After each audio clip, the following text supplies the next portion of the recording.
अभिवादन स्वीकार कीजिए ब्रजेश मिश्रा का और आप देखना शुरू कर चुके हैं द डिबेट। बहनों भाइयों, इस बार चुनाव के जो परिणाम आए हैं, जो जनादेश आया है, उसकी सबसे बड़ी डिस्कवरी दलित वोटों का बहुजन समाज पार्टी से अधिकांशतः मोहभंग, बहुजन समाज पार्टी का पतन के पराकाष्ठा की तरफ बढ़ना और बीएसपी का पतन और दलित वोटों का बिखराव, ये उत्तर प्रदेश की राजनीति में एक बड़े राजनीतिक परिवर्तन का संकेत है। क्या पॉलिटिकल पार्टीज ने इस जनादेश को दलितों के वोटों के पैटर्न के साथ डिकोड किया या नहीं किया, और क्या कारण है कि बहुजन समाज पार्टी लगातार पतन की तरफ अग्रसर है? आज चर्चा इसी विषय पर।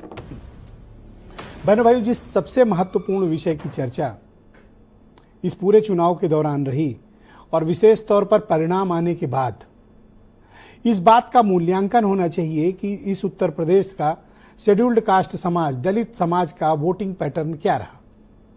हम इस पर बात भी करेंगे, लेकिन सबसे महत्वपूर्ण है इस बात की व्यापक रूप से चर्चा करना कि आखिर बहुजन समाज पार्टी पतन की तरफ क्यों बढ़ रही है।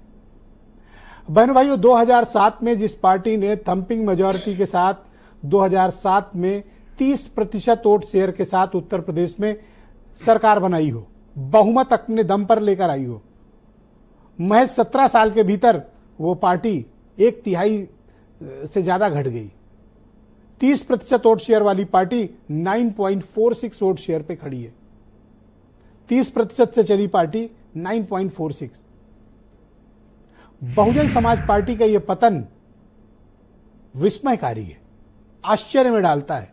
और मैं हमेशा कहता हूं ये केस स्टडी मटेरियल है ये पार्टी, कि आखिर एक ताकतवर पॉलिटिकल पार्टी का पतन इस तरह से क्यों हो रहा है और क्या कारण है कि उत्तर प्रदेश, जहां के शेड्यूल्ड कास्ट कम्युनिटी ने मायावती को एक नहीं 4 बार मुख्यमंत्री बनाया हो, वो पार्टी अब मायावती को वोट देना नहीं चाहती है, और अगर दे भी रही है तो बहुत कम दे रही है।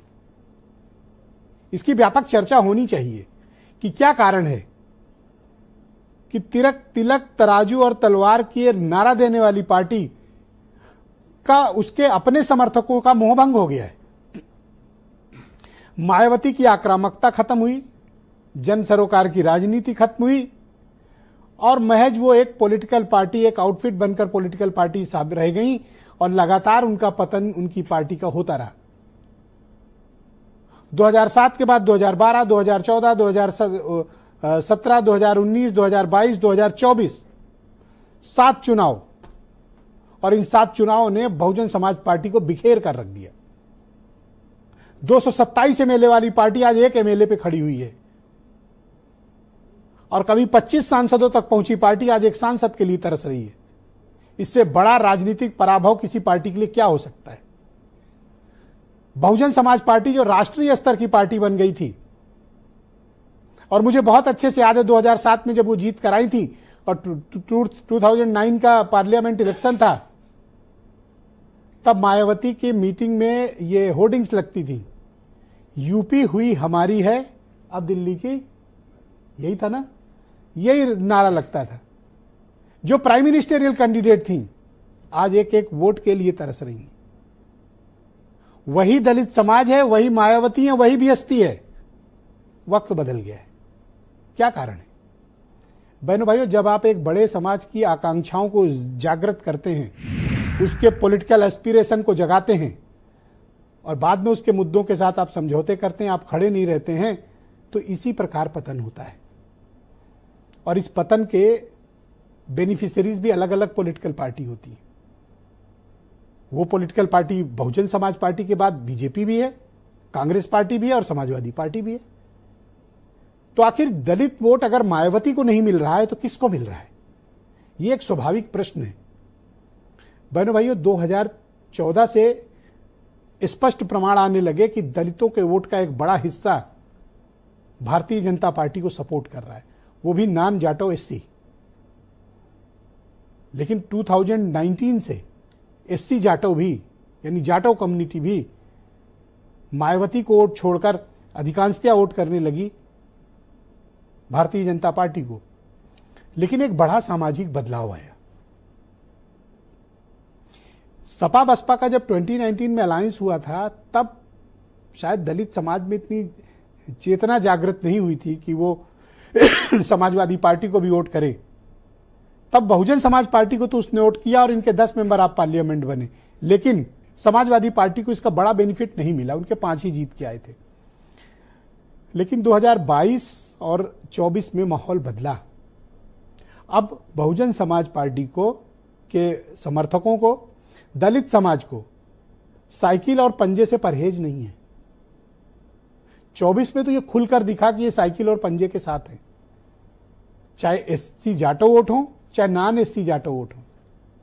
जाटो वोटों में 35, 33 और 32% का बंटवारा सब बसपा गठबंधन और बीजेपी के लिए रहा, और नॉन जाटो एससी में अधिकांशतया वोट गए गठबंधन को और कुछ बड़ा हिस्सा बीजेपी को भी मिला। बहुजन समाज पार्टी को ज्यादा नहीं मिला। कई ऐसे उदाहरणों से भरा पड़ा है।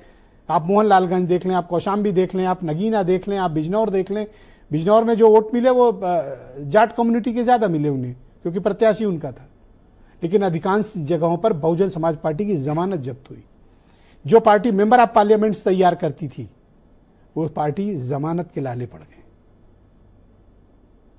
मायावती की वो आक्रामकता कहां चली गई जिसके लिए वो सुविख्यात थी। लखनऊ और दिल्ली डरते थे मायावती से। हौसला नहीं होता था यहां अगर किसी विरोधी दल की भी सरकार हो कि मायावती के खिलाफ कुछ करके दिखाएं। एक चाल चलने में दिल्ली को 10 बार सोचना पड़ता था, और आज मायावती को कोई पॉलिटिकली एग्जिस्टेंस नहीं बच रहा है।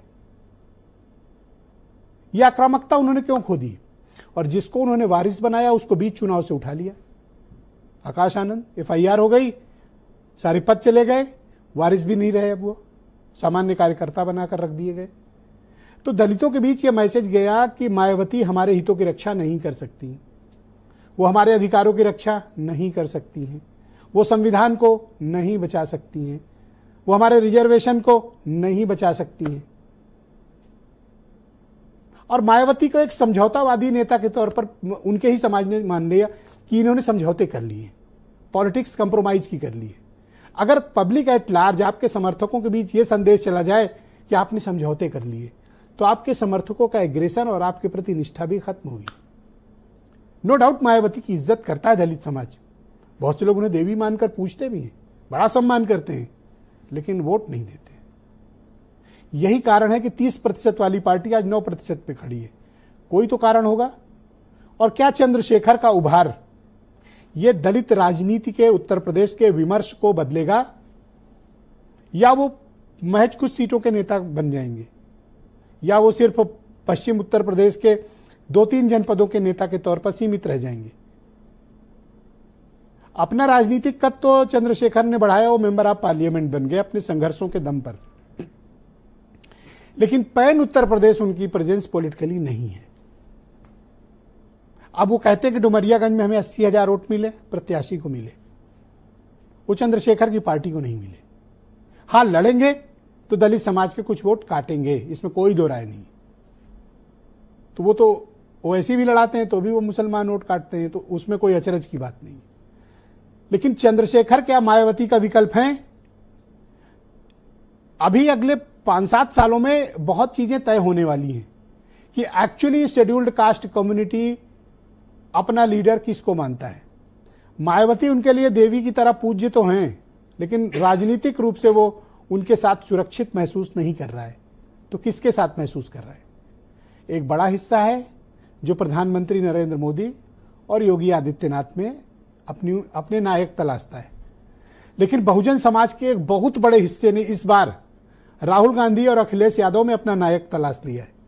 और यही कारण है कि चाहे पश्चिम उत्तर प्रदेश में कैराना और मुजफ्फरनगर हो, सहारनपुर हो, कौशाम्बी हो, मछली शहर हो, चंदौली हो, घोसी हो, बलिया हो, ऐसी जगहों पर बड़े पैमाने पर समाजवादी पार्टी के और कांग्रेस के प्रत्याशी जीत कर आए। तो दलित समाज की वो झिझक टूट गई कि इनको वोट करना है क्या। तो वो साइकिल और पंजे पर वोट करना उसने सीख लिया है, और मायावती को वोट न देकर अब उसे कोई गिल्ट भी फील नहीं होता है।